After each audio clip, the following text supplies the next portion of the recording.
이에 솔로몬이 여호와의 언약궤를 다윗성 곧 시온에서 메어 올리고자 하여 이스라엘 장로와 모든 지파의 우두머리 곧 이스라엘 자손의 족장들을 예루살렘에 있는 자기에게로 소집하니 이스라엘 모든 사람이 다 알고 목적을 자기의 솔로몬 왕에게 있고 이스라엘 장로들이 다 이름에 제사장들이 궤를 매니라. 여호와의 궤와 경악과 성막하는 모든 거룩한 기구들을 메고 올라가되 제사장과 레위 사람이 그것들을 메고 올라가매 솔로몬 왕과 그 앞에 모인 이스라엘 회중이 그와 함께 그 궤 앞에 있어 양과 소로 제사를 지냈으니 그 수가 많아 기록할 수도 없고 셀 수도 없었더라. 제사장들이 여호와의 궤를 그 성소로 되었으니 그 성전에 서 있는 지성소 그룹들에 날개하리라. 그룹들이 그 궤 처소 위에서 날개를 펴서 궤와 그 채를 덮었는데 시간이 힘으로 갈 때까지 내서 성소에서 올라 밖에서는 보이지 아니하며 그 찾아오는까지 그곳에 있으며 그 궤 안에는 두 돌판 외에 아무것도 없으니 이것은 이스라엘 자손이 애굽 땅에서 나온 후 여호와께서 저희와 언약을 맺으실 때 모세가 호렙에서 그 안에 넣은 것이더라. 제사장이 성소에서 나올 때에 구름이 여호와의 전에 가득하매 제사장이 구름으로 말미암아 능히 서서 섬기지 못하였으니 이는 여호와의 영광이 여호와의 성전에 가득함이었더라. 아멘. 네, 솔로몬이 왕이 되어 다윗 다음에 왕이 되어 이제 성전을 건축하기 시작했죠. 왜 성전 건물을 건축했을까? 사실 솔로몬의 뜻이었다기보다는 그 아버지 다윗 왕의 소원이었죠. 나는 이렇게 멋진 궁궐에 살고 있는데 하나님은 성막, 그러니까 광야 때부터 이렇게 이동식인 그 텐트 안에 하나님을 모신다라고 하는 것이 다윗의 마음에 굉장히 찔리움을 주었고 다윗의 마음을 좀 괴롭게 했었습니다. 그런데 사실 하나님은 영이시고 온 우주를 창조하신 분이시기 때문에 뭐 성소나 아니면 성전이나 이런 교회 건물에 사실 묶여 있을 수 없는 분이죠. 전혀 어떤 장소적인 부분에서 제한을 받으시지 않으신 분이십니다. 그래서 사실 하나님은 이런 뭐 성전 필요가 없으세요. 그럼에도 불구하고 하나님께서는 처음에는 이거 안 지어도 된다 하다가 다윗의 그 마음을 받으시고 성전 지어라고 말씀하시죠.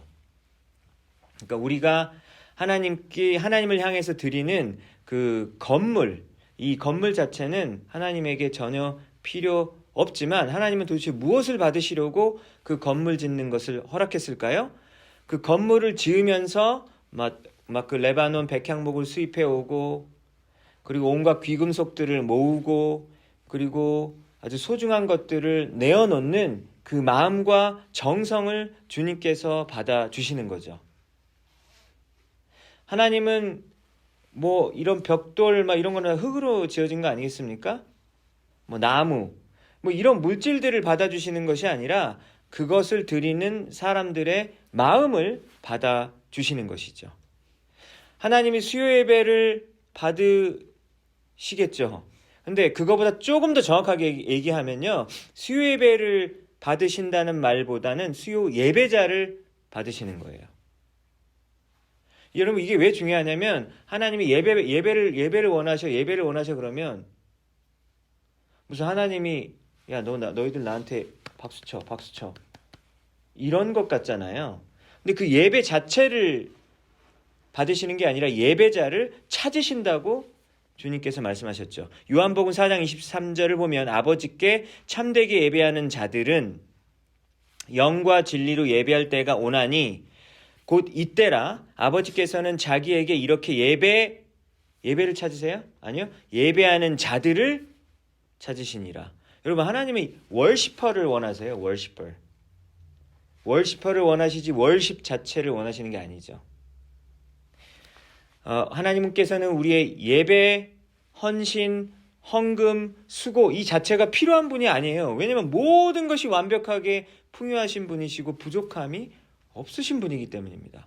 그럼에도 불구하고 예배를 드리는 것을 기뻐하는 이유는 바로 그 예배자의 하나님의 눈이 가 있기 때문이죠.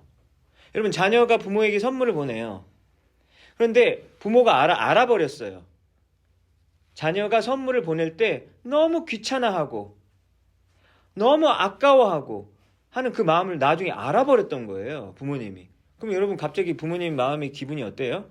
너무 싫겠죠. 야, 사실 필요해도 필요 없어, 보내지 마, 이렇게 말하고 싶을 거 아니겠습니까? 그러니까 왜냐하면 그 물건과 그 필요한 그 물자가 가는 것보다 자녀의 사랑과 사실 정성 그리고 그 관계를 원하잖아요. 그러면 인간도 하물며 이렇게 느끼는데 하나님은 어떻게 하냐라고 하는 겁니다. 내가 너희들에게 짐이 되고 있다는 것을 알자마자 하나님께서는 기분이 확 상해버릴 수밖에 없는 거죠. 그래서 하나님께서는 고린도후서 9장에서 기뻐하며 즐겨내는 자를 하나님께서는 좋아하신다라고 말씀하셨던 것이죠. 여러분, 이것이 바로 성전을 지었던 이유인 겁니다. 그래서 여러분도 오늘 이 말씀을 통해서 성전 생각하면서 내 삶 가운데서 하나님께 드릴 수 있는 것은 무엇일까요? 우리의 상한 마음밖에 없어요. 그렇죠? 우리 상한 마음이 중심이 되고 그리고 그것을 표현하기 위해서 어떤 것을 사실 드리는 거죠. 그럼 또 이렇게 얘기하시면 그러면은 이제부터 안 할래요. 안 할래요, 그냥. 그러면 안 드릴래요. 그런데 사실 우리는 안 드리면은 그 마음이 표현이 안 되죠. 다윗은 수많은 전투에서 피를 너무 많이 흘렸기 때문에 하나님께서는 성전 건축을 시작하지 못하게 다윗을 막으셨죠. 그리고 그 아들 솔로몬 때에 드디어 성전 건축이 시작되게 하셨습니다. 그래서 지난주에 살펴보았던 것처럼 두로라고 하는 그 나라가 있었잖아요. 그 페니키아 지역이었죠. 근데 그 페니키아 지역, 그 두로 지역의 왕이었었던 히람이 원래 솔로몬의 아버지였던 다윗 때부터 계속해서 다윗과 친하게 지내는 사람이었단 말입니다. 그래서 다윗 때부터 성전을 건축하고자 하는 그 마음을 알고 레바논의 그 백향목, 그 좋은 침엽수 나무를 계속해서 그때부터 주기 시작했다라고 하는 거죠. 그리고 솔로몬 때 더 받고, 그래서 이렇게 지금 이제는 드디어 성전이 완공되어졌고요. 여기 8장을 보니까, 그래서 오늘 본문 내용은 뭡니까? 성전이 지어지고 나서 성전 안에 특히 지성소 안에 넣을 언약궤를 넣는 장면, 이게 바로 오늘 본문의 내용인 거죠. 그래서 오늘 본문을 보니까 원래 언약궤가 어디 있었다고 합니까? 다윗 성에 있었다고 하죠. City of David, 다윗 성에 있었고, 그리고 시온이라고 해요. 시온, 자이언이죠, 자이언. 그 시온이 뭐냐면 예루살렘 근처에 있는 산이에요, 산, 시온산. 근데 이제 그러니까 시온 그러면 이제 나중에 예루살렘 같은 의미로 이렇게 나중에 쓰여지게 되었는데요. 그러니까 예루살렘에 원래 그 언약궤가 있었는데 이거를 성전 쪽으로 옮겨가지고 지금 가져왔다라고 하는 거예요. 근데 이것을 지켜보는 사람들 중에서 대표자들을 다 불러 모았습니다. 이스라엘의 장로들, 지파의 우두머리들, 그리고 이스라엘의 족장들을 다 불러 모았다는 것이죠. 무슨 의미입니까?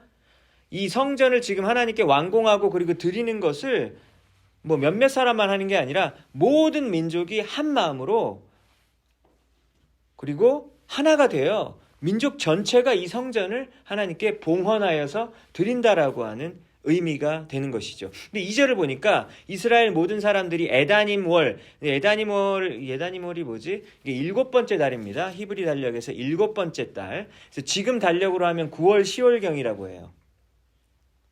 왜냐면 지금 9월 1일이 그 당시에 에다님월 1일이 아닌 거죠. 그러니까 중간에 이렇게 걸쳐 있기 때문에 7번째 달은 지금으로 따지면 9월과 10월 정도에 해당되는 기간입니다. 근데 그때 절기가 있었는데 그때 절기가 뭐냐면 장막절이에요. 장막절은 텐트를 쳐놓고 일주일 동안에 히브리 사람들이 자면서 가나안 땅에 들어가기 전까지 광야 생활을 할 동안에 이제 천막에서 살았지 않습니까? 그러니까 천막 생활을 해보는 거예요. 일주일 동안. 그러면서 지금은 자기 집에서 편하게 살지만 우리 조상들이 이스라엘 땅에 이집트 땅에서 노예에서 풀려나서 하나님께서 풀어주셔서 가나안 땅으로 들어가기까지 40년 동안 광야에서 하나님께서 지켜주시고 공급해주시고 보호해주셨는데 그것을 다시 한번 기념하고 체험함으로 하나님의 은혜를 감사하는 절기가 바로 장막절이죠.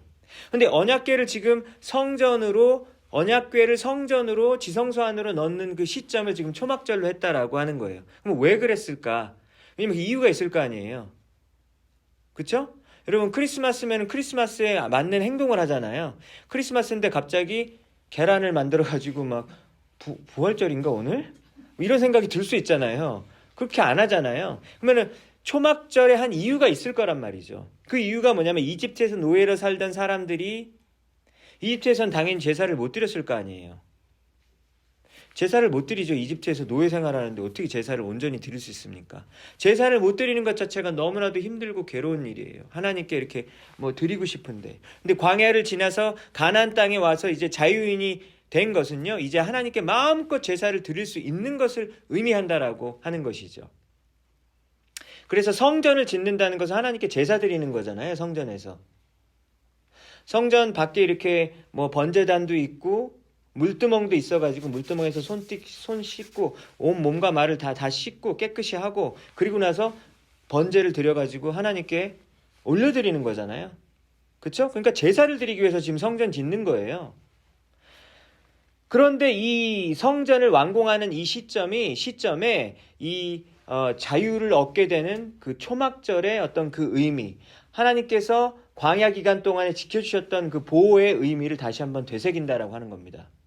왜냐하면 광야를 지나야 그 다음에 가나안 땅에 들어와서 하나님께 이제 온전히 예배를 드리고 제사를 드릴 수 있기 때문이죠. 3절을 보니까 이스라엘 장로들이 다 도착하자 제사장들이 언약궤를 메었습니다. 여러분 언약궤는 아무나 메면 큰일 납니다. 죽었잖아요. 이렇게 손으로 댔다가 죽지 않았습니까? 그런 일들이 기록되어 있단 말이죠. 5절을 보니까 솔로몬 왕과 이스라엘 회중이 그 궤 앞에 있어서 수많은 양과 소로 제사를 지냈다. 여러분 그러니까 언약궤가 성전 안으로 들어오는 것이 얼마나 큰 일이면 수많은 양과 소로 제사를 지냈다고 하는 것이죠.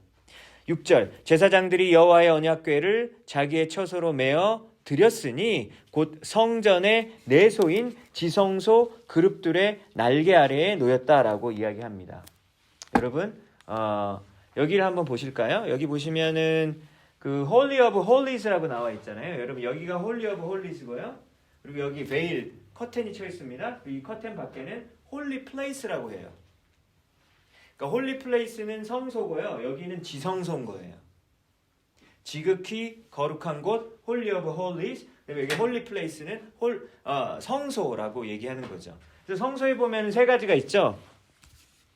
성소 문으로 이제 저쪽으로 이렇게 저쪽에서 이렇게 들어오는 겁니다. 들어오면 성소에서 테이블 오브 쇼브레드가 있잖아요. 그러니까 이거는 진설병을 놓는 그 테이블이 되는 거고요. 그리고 altar of incense는 분향단이라고 하죠. 거기 향을 피우는 단입니다. 그리고 골든 램프스탠드가 있죠. 이것은 그 등잔이죠. 등잔대.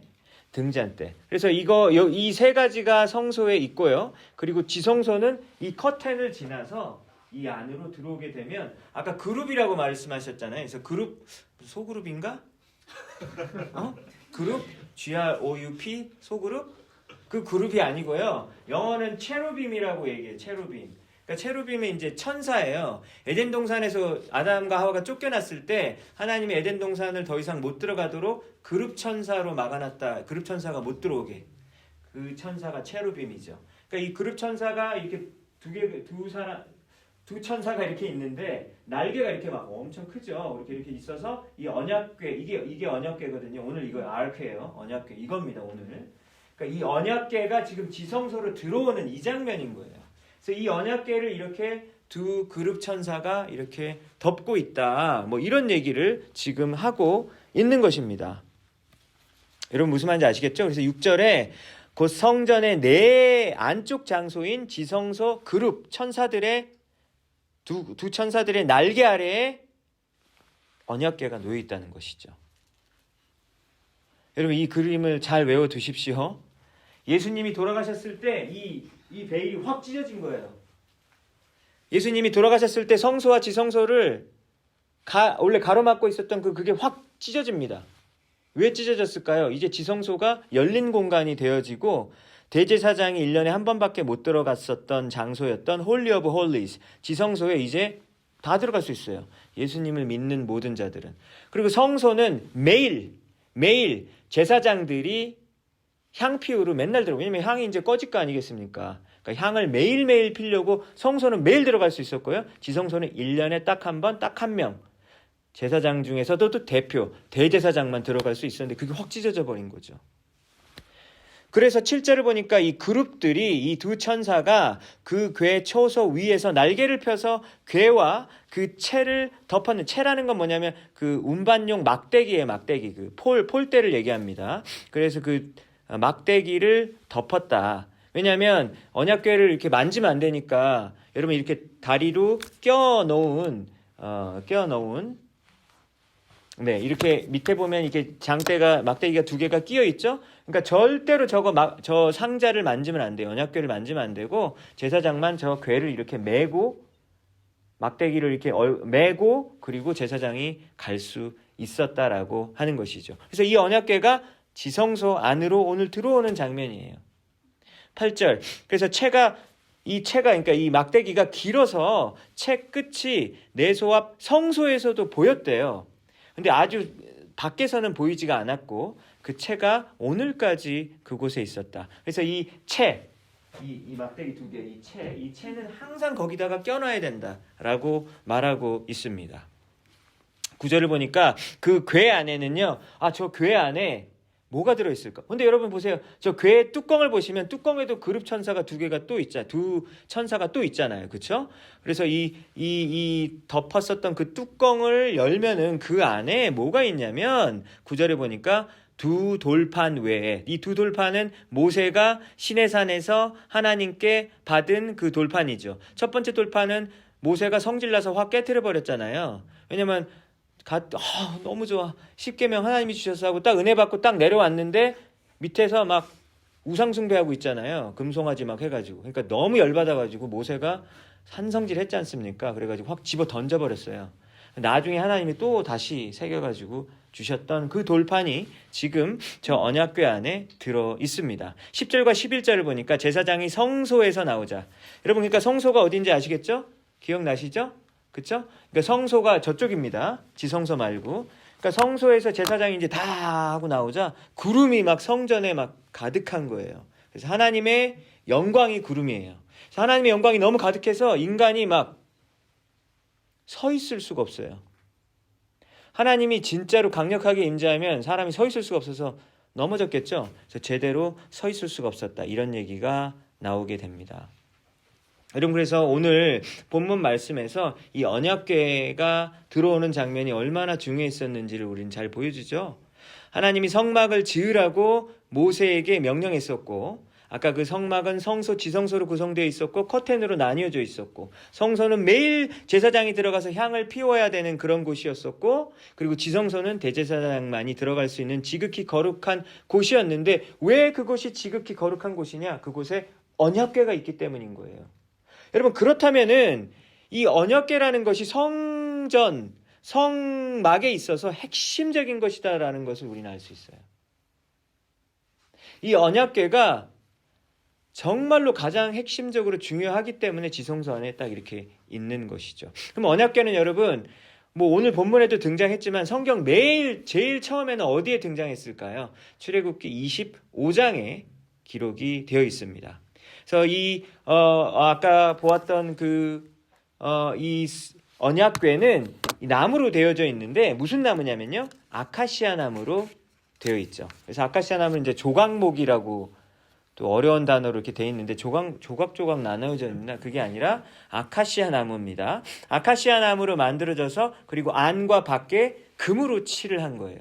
그래서 122cm 그리고 76cm, 76cm 뭐 이렇다고 해요. 그러니까 뭐 이 정도 되는 규격인 것 같아요. 그래서 언약궤의 뚜껑에는 서로 마주보고 날개를 펼치고 있는 체루빔 두 천사가 서로 마주보고 있고 그리고 언약궤 안에는 10계명을 새긴 두 돌판이 있었다고 했는데 신약 성경 히브리서 9장을 보면요. 언약궤 안에 돌판뿐만 아니라 뭐가 있다고 얘기했죠? 아론의 싹이 난 지팡이. 그래서 아론의 싹난 지팡이라고 그러는데 싹난? 계란이 2개인가? 그게 아니라 싹이 났단 얘기예요.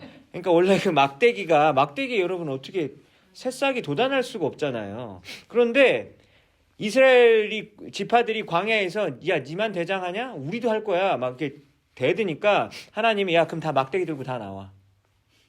12개 막대기 중에서 어디에만 새싹이 돋아납니까? 아론의 지팡이에만 새싹이 돋아나므로 하나님께서 대제상을 세운 그 아론의 권위에 도전하지 말라라고 했었던 것이죠. 그리고 또 그 안에 만나 뭔지 아시죠? 광야에서 먹었던 매일매일 아침마다 이렇게 이슬처럼 내려가지고 사람들이 먹으면 탄수화물을 공급해 줬던 여러분 그 만나를 넣는 그 항아리가 그 안에 있었다라고 히브리서 9장에 나와 있는데 오늘 보니까 그 두 개는 없고 돌판만 있다라고 얘기를 하는 거예요. 그래서 어떤 구약학자들이 이제 자기 주장을 펼치는 데 있어서 솔로몬 왕 그때에는 한 가지밖에 없었다. 왜냐하면 그 전에 블레셋 족속들이 나머지 두 개를 훔쳐갔다 라는 설이 있고요. 아니면 이스라엘 백성들이 이 쌍난 지팡이와 또 만나 항아리가 갖고 싶어서 훔쳐갔다. 이렇게 보는 사람이 있고 또 이제 제가 설교를 준비하면서 이제 여러분의 또 설교도 듣고 그래요. 커멘터리도 제가 보지만. 근데 어떤 분이 설교를 하는데 훔쳐갔다고 막 이렇게 얘기를 자신 있게 하시길래 어디를 근거로 해서 훔쳐갔을까라고 저는 의문이 들더라고요. 그러니까 뭐 그 목사님을 제가 공격하는 게 아니라 그러니까 훔쳤다라는 어떤 증거가 있어야 되는데 그 증거가 사실은 추측성일 수밖에 없잖아요. 그래서 돌파는 별로 훔쳐갈 만한 매력이 없지만 아론의 쌍난 지팡이와 만나 항아리는 굉장히 훔쳐갈 만하지 않냐고.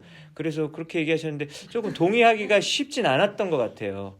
그러니까 근데 제가 이 말씀을 왜 드리냐면 성경에서 나온 부분만 가지고 우리가 생각을 해야 되고요. 성경에 만약에 나오지 않았다면 그냥 모르겠다라고 해야 되는 것이지 그것에서 괜히 어떤 영적인 그런 교훈들과 이런 걸 추출해내려고 강제로 이렇게 막 애를 쓸 때 뭔가 부작용이 생길 수 있는 것이죠. 왜냐하면 그렇게 해서 남들에게 강요할 수 있는 거잖아요. 성경적 근거도 없는데 그렇게 되지는 말아야겠다라는 생각이 들어집니다. 그런데 하여튼 히브리서 9장에서는 그게 나왔다 해서 이게 일치가 그러면 왜 안 됩니까? 그러면은 이 솔로몬 성전 때는 없었지만 그 전에는 세 가지가 다 있었는데 진짜 없어졌을 수 있잖아요. 두 가지가. 그런 설이 있고 아니면 솔로몬 때에는 이 하나밖에 없었는데 나중에 세 가지가 추가되어져서 히브리서 9장에는 기록을 했다. 또 이렇게 볼 수도 있을 것 같아요. 근데 정말 진짜 이야기는 모르지만 그래서 히브리서 9장은 신약 성경이고 그리고 구약 성경에 아주 정통한 어떤 사람이 썼거든요. 그래서 분명히 이런 일이 뭐 있었다라고 하는 그런 부분입니다. 출애굽기 25장 22절을 보면요. 언약궤가 지성소 안에 있는 것이 어떤 의미냐라고 하는 거예요. 출애굽기 25장 22절에 보면 이런 말이 나와 있어요. 내가 거기에서 너를 만나겠다. 언약궤에 설명하면서요. 내가 거기에서 너를 만나겠다. 그리고 내가 속죄판이 아까 그 뚜껑입니다. 내가 속죄판 위, 곧 증거궤 위에 있는 두 그룹 사이에서 이스라엘 자손에게 명할 모든 말을 너에게 일러주겠다. 여러분 언약궤의 의미는 두 가지죠. 첫 번째 하나님과의 만남, 두 번째 하나님의 뜻을 알려주시겠다. 계시. 만남과 계시 이 두 가지의 의미를 가지고 있습니다. 그래서 여러분 이 언약궤가 이렇게 중요한 것인데요. 이 얼마나 중요했는지 여러 사례를 알 수가 있는데 이스라엘 백성들이 가나안 땅에 이제 들어가려고 할 때 요단강 동쪽 편에 마지막으로 모세랑 함께 있다가 모세는 거기서 죽죠.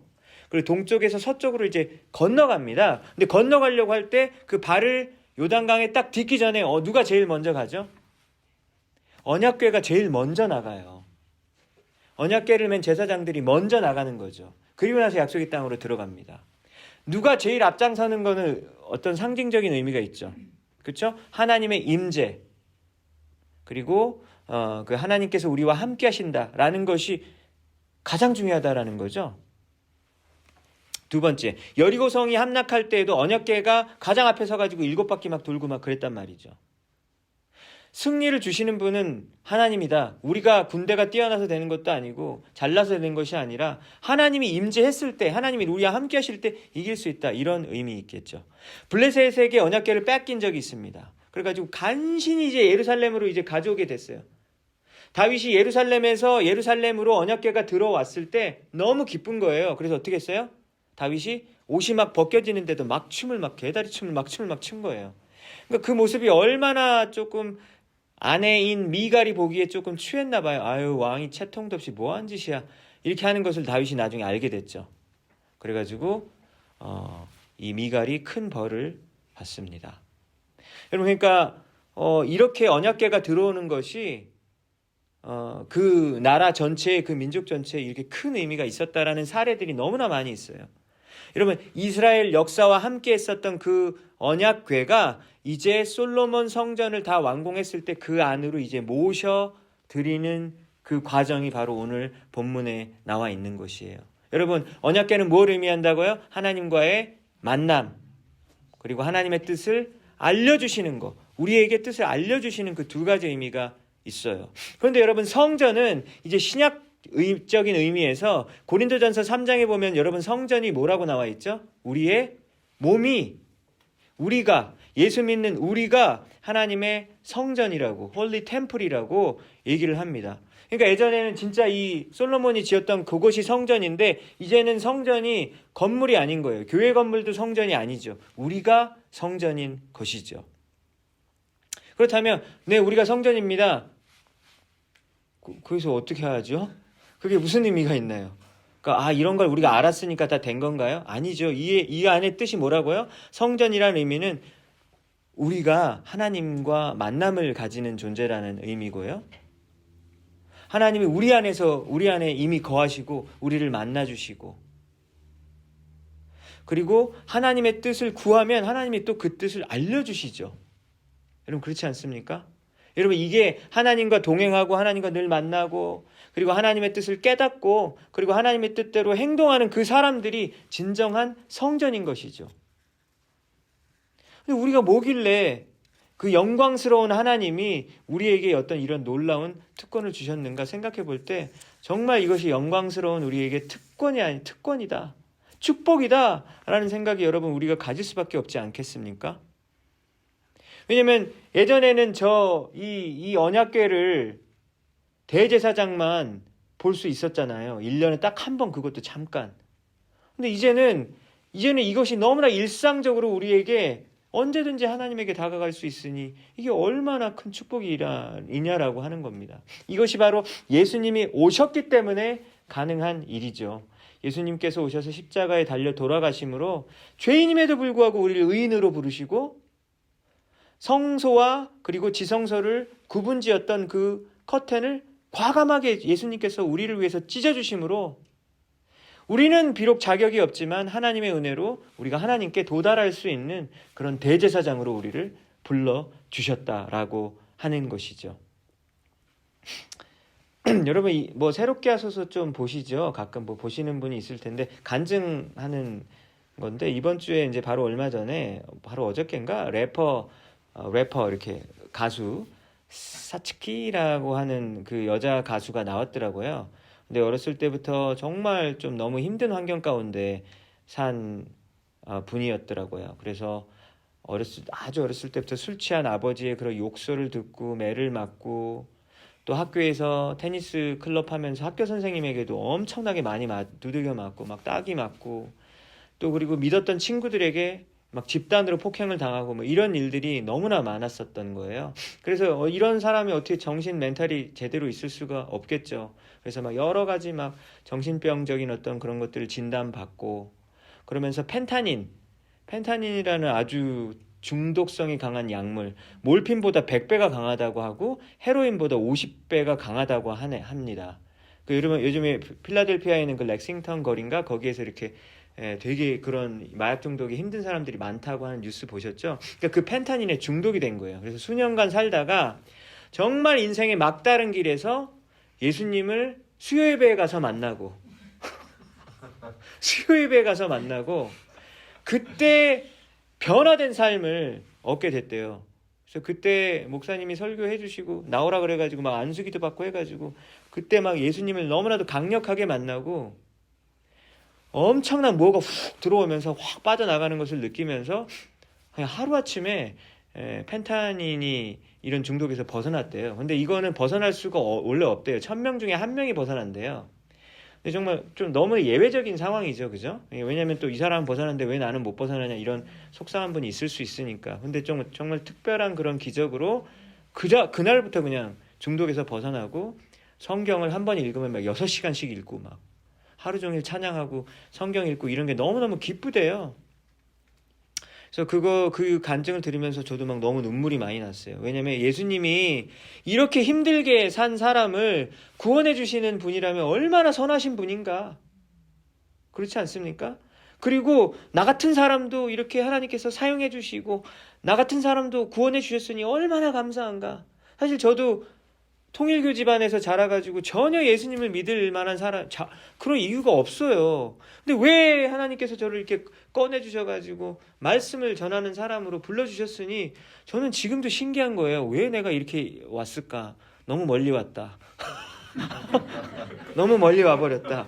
이젠 돌이킬 수 없는 멀리 와버렸다. 너무 멀리 온 것 같아요. 그러니까 하나님이 어떻게 해서 나를 이렇게 구원해 주셨을까라는 생각이 들더라고요. 그래서 그 가수에게 물어보는 거예요. 이렇게 물어보면서 왜 이렇게 나처럼 폭력에 노출되고 중독에 노출되고 깨어진 가정에서 자라는 사람들을 위해서 그들에게 빛을 주고 그들에게 용기를 주는 그런 사람으로 살고 싶어요. 라고 이런 고백이 나오는 거예요. 여러분, 이런 고백이 왜 나올 수 있을까요? 하나님의 뜻을 알았기 때문이겠죠. 하나님을 만났기 때문에 그런 고백과 결단이 나오겠죠. 여러분, 그것이 바로 성전으로 살아가는 삶이죠. 이것이 우리가 받은 사명이고 하나님의 부르심, 소명 아니겠습니까? 여러분, 그래서 근데 이 사람만 특별한 게 아니라 우리 교회에 계신 모든 우리 성도님들 한 분 한 분의 삶 속에 이야기가 있잖아요.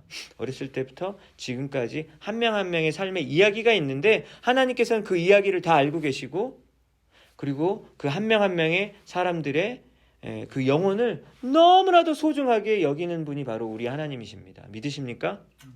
너무나 우리는 각각 소중한 사람들이에요. 그래서 우리가 성도님들을, 여러분들 자신의 기도도 하지만 여러분들 서로 성도님들을 위해서 기도하시잖아요. 그렇죠? 그래서 서로를 위해서 기도하실 때 기도의 내용들이 떠오르는데 저 같은 경우는 새벽에 여러분들이 얼굴을 생각하면서 기도를 합니다. 그래서 어떤 분은 건강이 안 좋으면 건강을 위해서 기도하고, 그리고 어떤 분들은 관계가 안 좋으신 분들은 관계를 위해서 기도하고, 무엇을 위해서 기도하고, 그분들의 인생의 문제들을 생각하면서 기도해요. 근데 어느 날 제가 이런 생각이 들더라고요. 내가 그럼 왜 이런 기도를 하고 있을까? 왜냐하면 그분의 있는 삶의 문제를 해결하는 게 가장 큰 기도를 해야 되는 기도 제목인가? 꼭 그거는 아니잖아요, 여러분. 그래서 그 삶의 어려움이 없어지면 어떡하라고요? 더 이상 하나님께 기도하지 않아도 되니까? 왜냐면 우리는 그걸 붙잡고 기도하잖아요. 근데 이제 그게 없어지면 요즘 굉장히 평안하네. 하나님 별로 안 찾아도 괜찮다. 우리는 그럴 때가 많은데 그러면 그거 제거해달라고 자꾸 내가 그걸 위해서 기도하는가? 그건 아니겠죠, 그죠? 가장 그런 인생의 그 버거운 짐들과 그 마음 아프신 것을 위해서 기도하는데, 그렇게 함으로써 우리는 그 문제를 가지고 통해서 하나님을 더욱더 만나게 되고요. 그리고 그 어려운 상황 가운데서 하나님의 뜻을 우리는 알 수가 있잖아요. 그렇죠? 여러분들의 힘든 것들은 정말 그냥 고통이기만 합니까? 그건 아니잖아요. 고통 속에서도 하나님을 만나고 우리가 처한 환경 가운데서 하나님의 뜻을 더욱더 깊이 알 수 있고요. 그리고 어떤 경우는, 굉장히 많은 경우에는 고난이 아니고는 하나님의 뜻을 알지 못하는 경우도 너무 많습니다. 고난이 있어야 해요. 반드시. 우리는 고통스럽지만 있어야 된다니까요. 이게 없으면 알지를 못하는 거예요. 그러니까 있어야 되는 거예요. 여러분, 그것이 바로 언약궤의 두 가지 의미죠. 하나님을 만남, 그리고 하나님의 뜻을 우리가 알고 깨닫는 것, 그리고 알았으면 우리가 그대로 살아가는 것이죠. 성전에 그리고 나서 10절과 11절을 보니까 구름이 임하고 하나님의 영광이 임하게 됐어요. 여러분, 인간이 지은 그 건축물 대단하죠. 물론 백향목을 수입해 갖고 왔으니까. 우리 집을 지은 재료를 보니까 되게 싼 재료예요. 싼 재료가 많아서 이게 막 이렇게 허물어지고 툭툭 치면 이렇게 퉁퉁 소리가 나고 금방 망가져요. 그런데 좋은 집에 가보면 엄청나게 좋은 건축 자재를 썼다라는 게 좀 느껴질 때가 있잖아요. 엄청나게 좋은 집에 가보면. 그런데 지금 수입해온 백향목 나무로 지은 성전이고 거기다 금박을 막 했단 말이죠.